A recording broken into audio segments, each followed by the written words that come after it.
إن الحمد لله الحمد كله لله نحمده سبحانه وتعالى ونستعينه ونستهديه ونسترشده ونعوذ بالله من شرور أنفسنا وسيئات أعمالنا من يهده الله فهو المهتد ومن يضلل فلن تجد له وليا مرشدا وأشهد أن لا إله إلا الله ولي الصالحين وأشهد أن سيدنا وحبيبنا وعظيمنا ومولانا ودليلنا ومعلمنا وشفيعنا محمد بن عبد الله اللهم صل وسلم وبارك على سيدنا محمد وعلى آله ومن والاه كما صليت وسلمت وباركت ربنا على آل سيدنا إبراهيم في العالمين إنك حميد مجيد أما بعد معاشر المسلمين أوصيكم ونفسي بتقوى الله سبحانه وتعالى إذ يقول في محكم التنزيل يا أيها الذين آمنوا اتقوا الله حق تقاته ولا تموتن إلا وأنتم مسلمون يا أيها الذين آمنوا اتقوا الله وقولوا قولا سديدا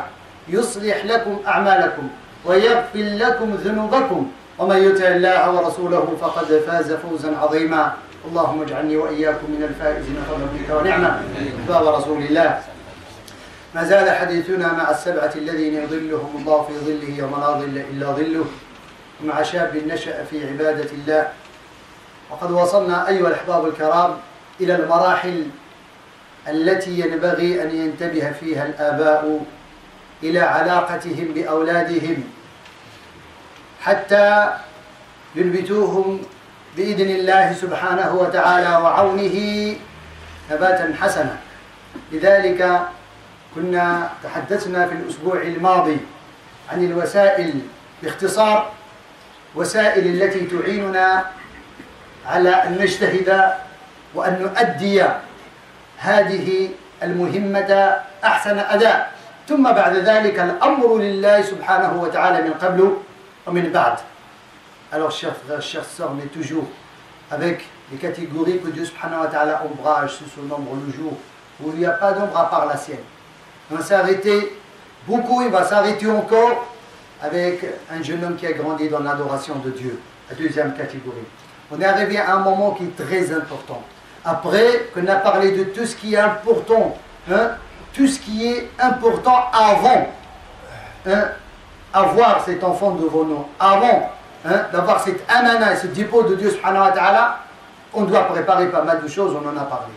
Aujourd'hui, on va parler de comment réagir directement avec la personne qu'on veut qu'il soit un jeune homme qui va grandir dans l'adoration de Dieu. On a parlé de, en bref, on va essayer d'encadrer 4 moyens qui peuvent nous aider à se réjouir demain de ce jeune homme qui va grandir dans l'adoration de Dieu. Mais néanmoins, on doit bien faire et bien appliquer ces 4 éléments pour qu'on puisse au moins faire ce que Dieu subhanahu wa ta'ala a demandé. Et aussi d'appliquer notre responsabilité vis-à-vis de Dieu subhanahu wa ta'ala. قلنا أيها الأحباب الكرام حصرنا هذه الوسائل في 4 وبالتفصيل كثيرة جدا. أولها القدوة الصالحة. Nous avions encadré, si vous voulez, 4 moyens, mais en détail pour trouver toute une vie jusqu'à s'il a eu sa pudeur. On a parlé, le premier moyen c'est d'être exemplaire. D'être exemplaire devant ce jeune homme, devant ce petit homme. On parlera de وقد قيل في الأثر من كان له صبي فليتصابى له وقيل كذلك داعبه 7 وأدبه 7 وصاحبه 7. أهل التربية يتحدثون عن هذه الأمور سنفككها. داعبه 7 وأدبه 7 وصاحبه 7. Ça c'est les étapes, comme disent les gens de l'éducation auparavant. Celui qui a un bébé, qui a un jeune homme, qu'il descend à son niveau pour passer cette période avec lui. De 0 à 7 ans, c'est de descendre à son niveau. Mais autant qu'exemple, d'être un exemple devant lui excellent. Et puis, de 7 ans à 14 ans, c'est le moment de l'enseignement et l'éducation. Et de 7 ans à 21, c'est l'accompagnement.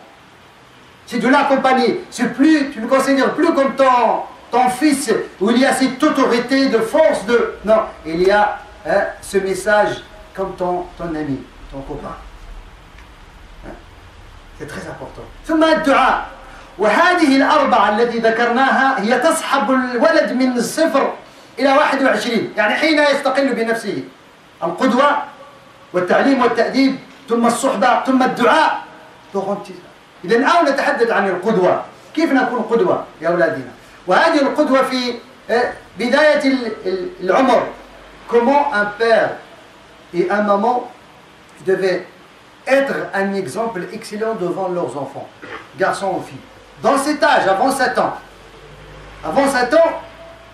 il y a un message à transmettre à nos enfants qui est entouré de la miséricorde, de la douceur, de l'amour à lui. هذه المثالية التي ينبغي أن يتشبع بها أولادنا في سن قبل 7 يشوبها الرفق والرحمة والحنان والمحبة. Aujourd'hui, malheureusement, on a abandonné ce moyen vis-à-vis de nos enfants. قد جاء في ما صح عن النبي صلى الله عليه وسلم من حديث عائشة رضي الله عنها في الصحيح أن الأقرع بن حابس دخل إلى النبي صلى الله عليه وسلم في حجرته في بيته يعني، ووجد الحسن والحسين والنبي صلى الله عليه وسلم يلعب معهما يقبلهما وينطان على ظهره وكذا. فتعجب الأقرع بن حابس قال يعني أنتم تقبلون أولادكم وتلعبون مع أولادكم كذا؟ قال والله إن لي 10 ما قبلت أحدهم. الأعراب الغلاط جفاة القصاة والعياذ بالله كبعض الأعراب عندنا نحن في قرانا جفاة قصاة حتى مع أولاده. فقال النبي صلى الله عليه وسلم في روايتين من لا يرحم لا يرحم. ثم قال في رواية أخرى ماذا أفعل لك إن نزع الله الرحمة من قلبك؟ إذا نزع الله الرحمة من قلبك لأقرب الناس إليك لأولادك إيش أفعل لك أنا؟ هذا الإسلام لا يقومك، ليس هناك كذا. بل وذهب سيدنا عمر إلى أن يترك للأمة منهجا جميلا في علاقة ولاته مع أولادهم.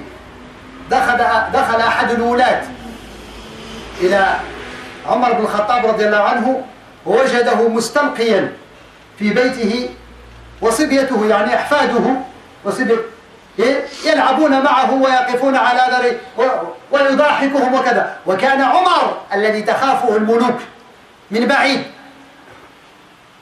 عمر الذي كان إذا استدعي أحد، وفي رواية عمر كان استدعى امرأة فعلت من الفعل ما فعلت وكانت حامل فجهدت لأنها تخاف من عمر، أسقطت حملها لأن عمر استدعاها إلى المحكمة.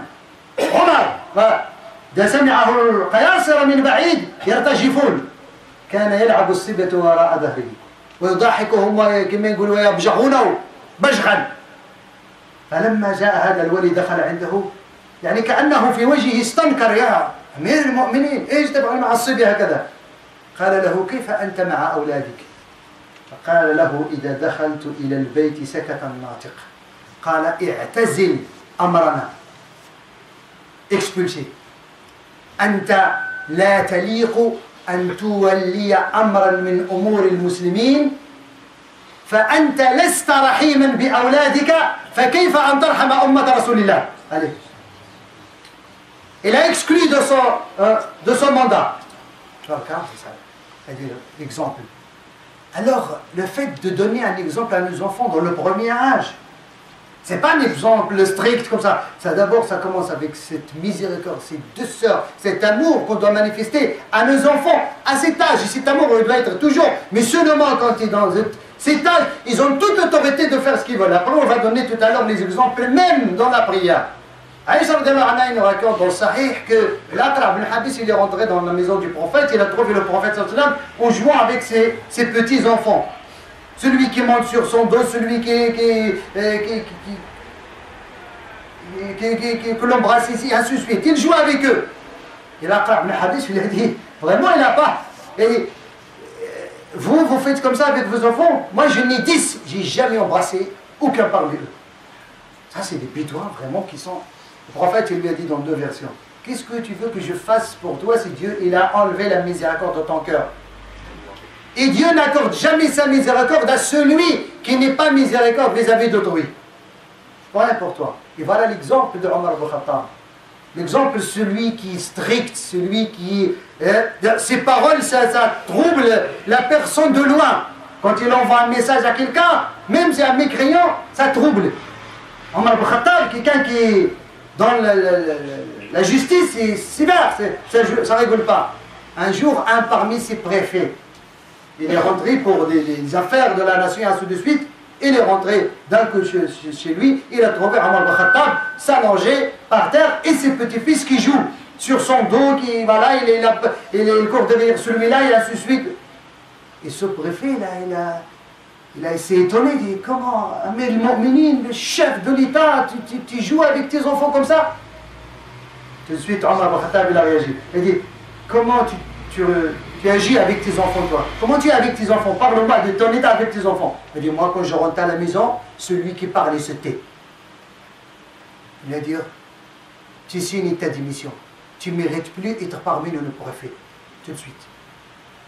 Tu n'es pas miséricorde et doux vis-à-vis de tes enfants, alors qu'est-ce que tu vas faire vis-à-vis de cette communauté? Il a exclu de son mandat. Le préfet, il a exclu de son mandat parce qu'il ne sait pas comment réagir avec les enfants. Il est que cette autorité que Dieu subhanahu wa ta'ala a donnée à nos enfants dans cet âge, avant 7 ans. Hatta fi salat, même au moment de la prière. جاء كذلك في الصحيح النبي صلى الله عليه وسلم أنه كان يصلي وأخذ أميمة أو أمامة بنت بنته جاءت تحبو حتى وصلت إلى محراب النبي صلى الله عليه وسلم وأخذ النبي صلى الله عليه وسلم قال الراوي صلينا الظهر والعصر وأخذها فوق كتفي لكي لا تبكي وكلما هوى النبي صلى الله عليه وسلم إلى السجود وضعها وإذا رفع أخذها وفعل الصلاة كلها كذا ويأخذ بنته على كتفه جبرا لخاطرها.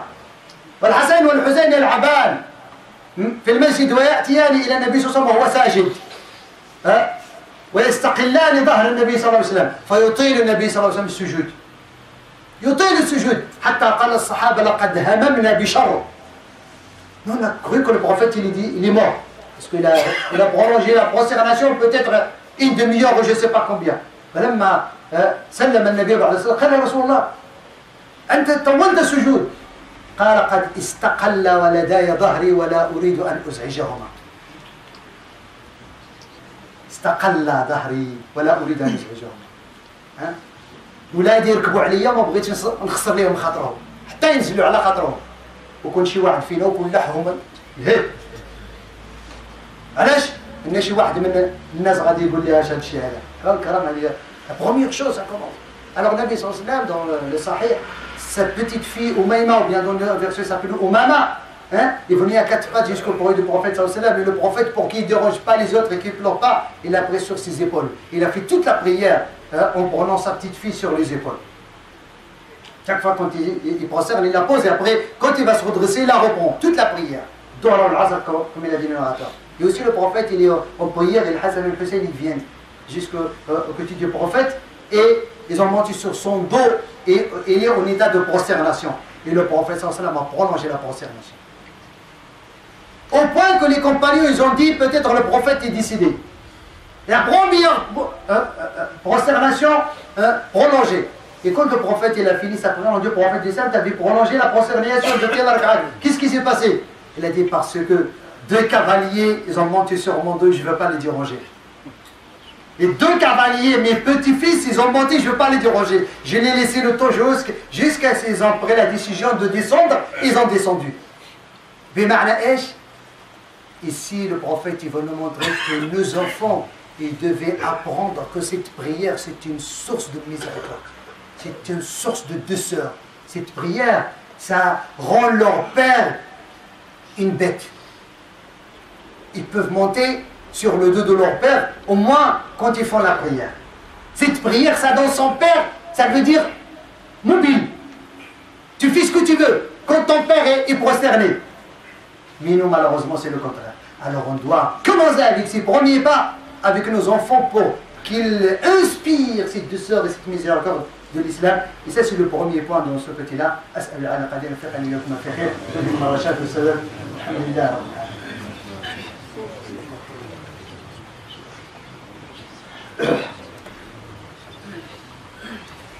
الحمد لله رب العالمين حمدا كثيرا طيبا مباركا فيه له الحمد والثناء الجميل وصلى اللهم وسلم وبارك على سيدنا محمد وعلى آله ومن والاه أما بعد. إذا أحباب الكرام، هنا أذكر بالموضوع الذي ذكرته آنفا في مسألة صلاة الجمعة قبل الزوال. Je rappelle Inch'Allah subhanahu wa ta'ala pour que les cœurs et les cerveaux et les comment dirais-je, les intentions s'apaisent. Pourquoi on fait Jumu'ah avant Dhuhr? Parce que je parle avant Dhuhr, c'est beaucoup plus clair. Parce que peut-être il y en a qui reprochent à l'association, vous faites le Jumu'ah, c'est pas encore Dhuhr, c'est à 14h, ils nous rappellent, non, on finit tout avant 14h. Comme الكرام كنا تعلمنا معكم قواعد مهمة جدا نتعامل معها بالشرع. هذا الشرع كله مبني على الرحمة، مبني على المصلحة، مبني على الحكمة، مبني على العدل. هذه أمور ذكر الإمام ابن القيم رحمه الله أن الشريعة كلها عدل، كلها رحمة، كلها مصلحة، كلها حكمة. فما خرج عن هذه الأمور ليس من الشريعة ولا أضيف إليها. Alors, depuis peut-être qu'on s'est rencontrés, on parle de ces arguments, de ces règles qui sont très importantes au sein de notre religion. Imam Ibn Qayyim dit cette religion se base sur la justice, sur la miséricorde, sur l'intérêt, sur la sagesse.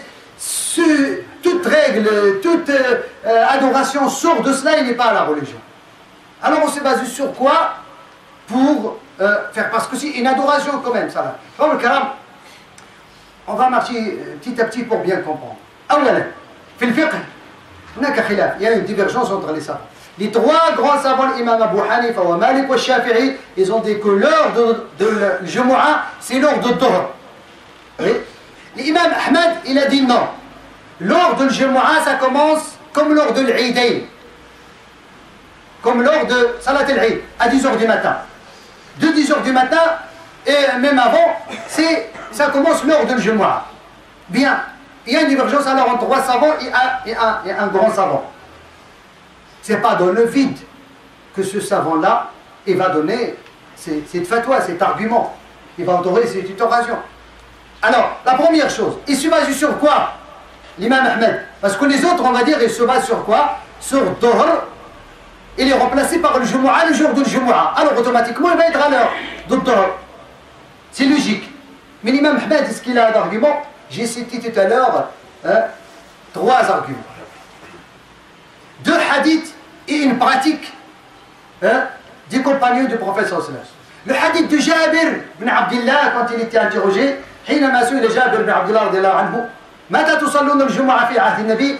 قال كنا نصلي الجمعة يعني ونذهب نريح جمالنا حين تزول الشمس.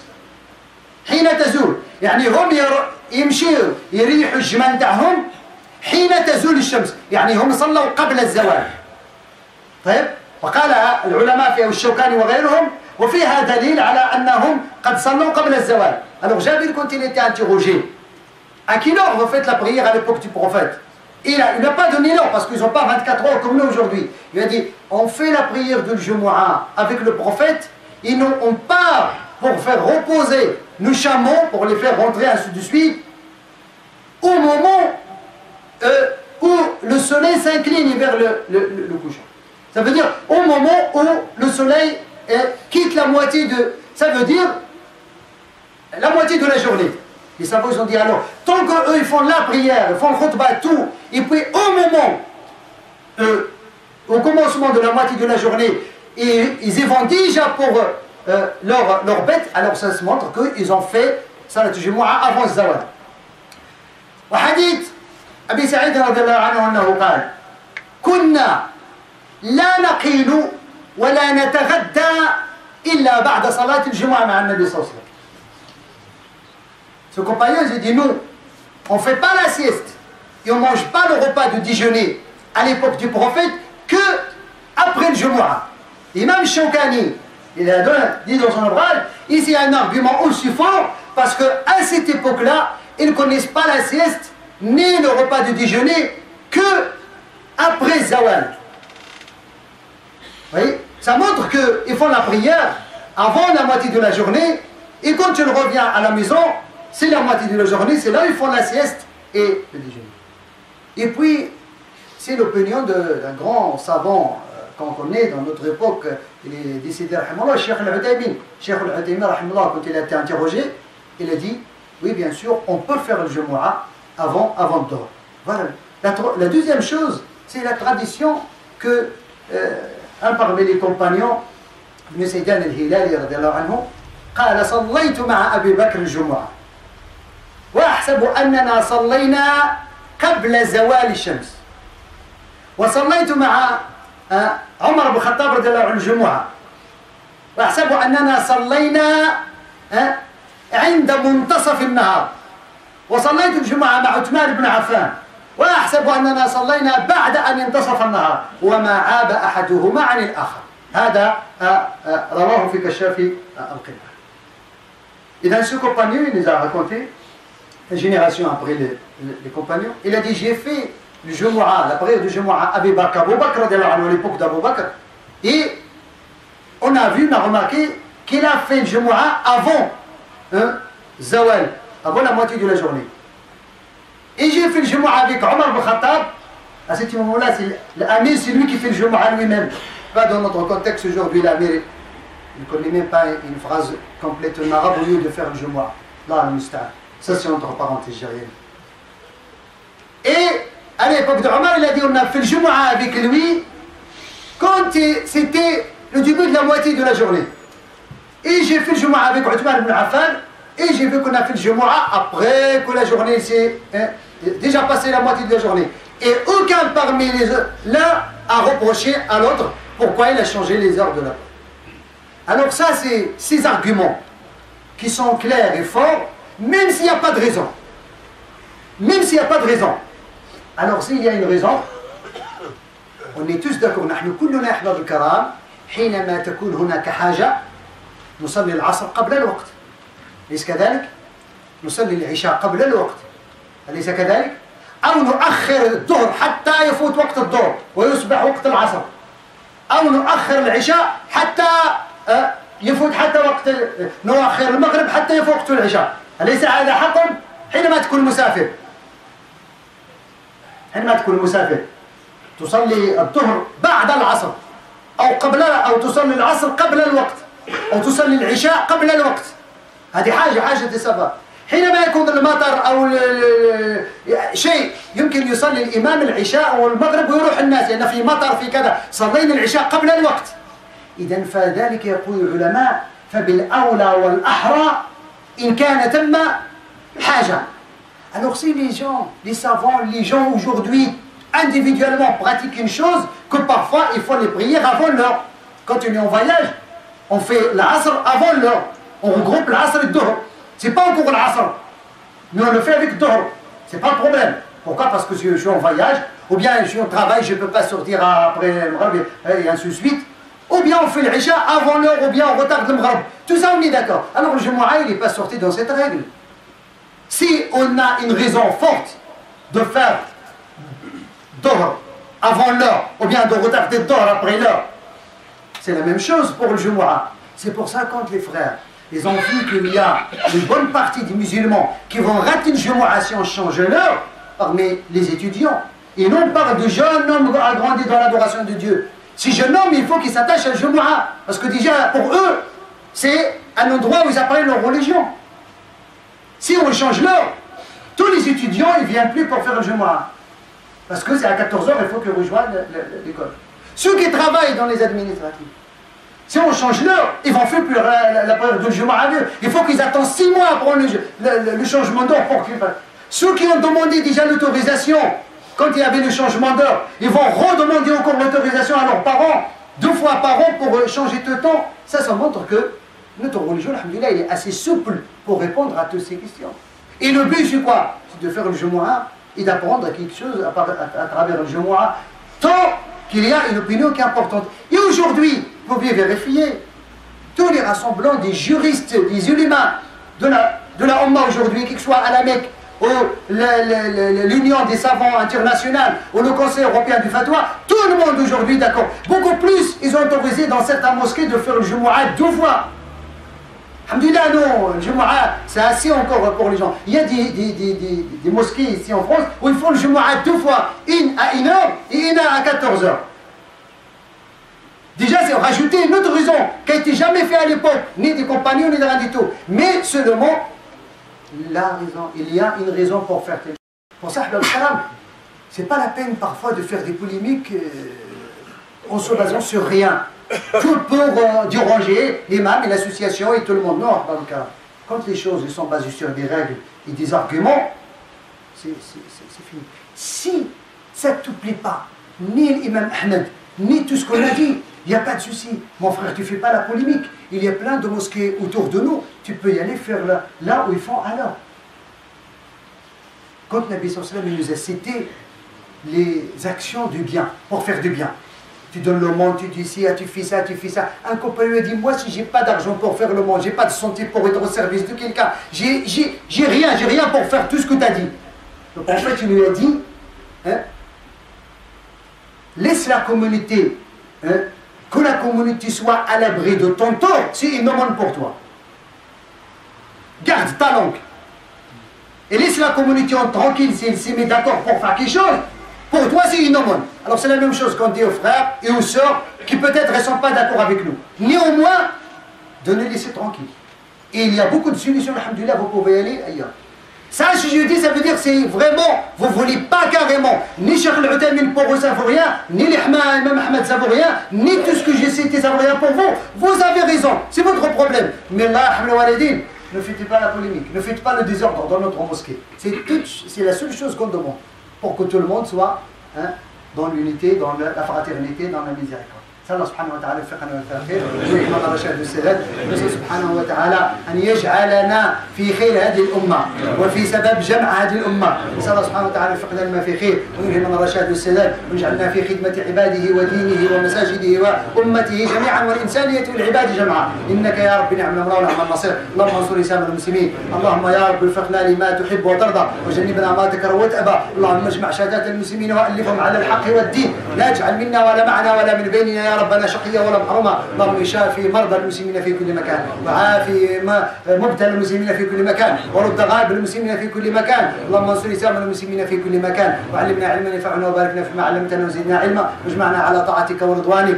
اللهم يا رب وفقنا لتربيه اولادنا تربيه ترضيك عنا والهمنا الرشاد والسداد وفصل الخطاب انك نعم المولى ونعم النصير ربنا اغفر لنا ولوالدينا وجازم عنا بالحسنه احسانا وبالسيئه غفرانا وارحمهما كما ربونا صغارا ولا يجعل الشيطان ولا لانفسنا ببين حظا ولا نصيبا وصلى اللهم وسلم وبارك على سيدنا محمد والحمد لله رب العالمين واقيموا الصلاه